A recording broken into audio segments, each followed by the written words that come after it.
Hyundai tayo kabayan ha. Hyundai SUV siya kabayan. So ang gawin natin kabayan, i-repair to siya kabayan. Bago yung fender, repair yung pituan kasi sumagi dito. Ayan. Ito lang naman eh. Kuha siya kabayan ha. Kia pala kabayan. Kia Sorento. So yun lang, harapan lang tayo. Tapos magpalit pala tayo ng itong bracket. Ito. So yun sinasabi ko, pag magtanggal lang ganito, bracket sa radiator, kahit yung radiator hindi natanggalin yan. Pwede naman to. O titingnan natin, tanggalin tong kuha na to, ka-aber na to. Kasi yung tinanggal ko, hindi ko na tinanggal yun eh. Yung natandaan yung nagtanggal ako ng Kia din, Sorento, hindi ko na tinanggal yung wiring dito. Hindi na. Ipaling na lang natin yan para ilabas natin yung bracket nya. Okay, Kia Sorento.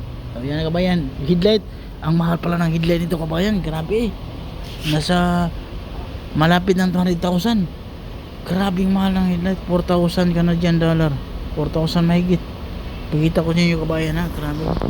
Ba't kayo mahal masyado?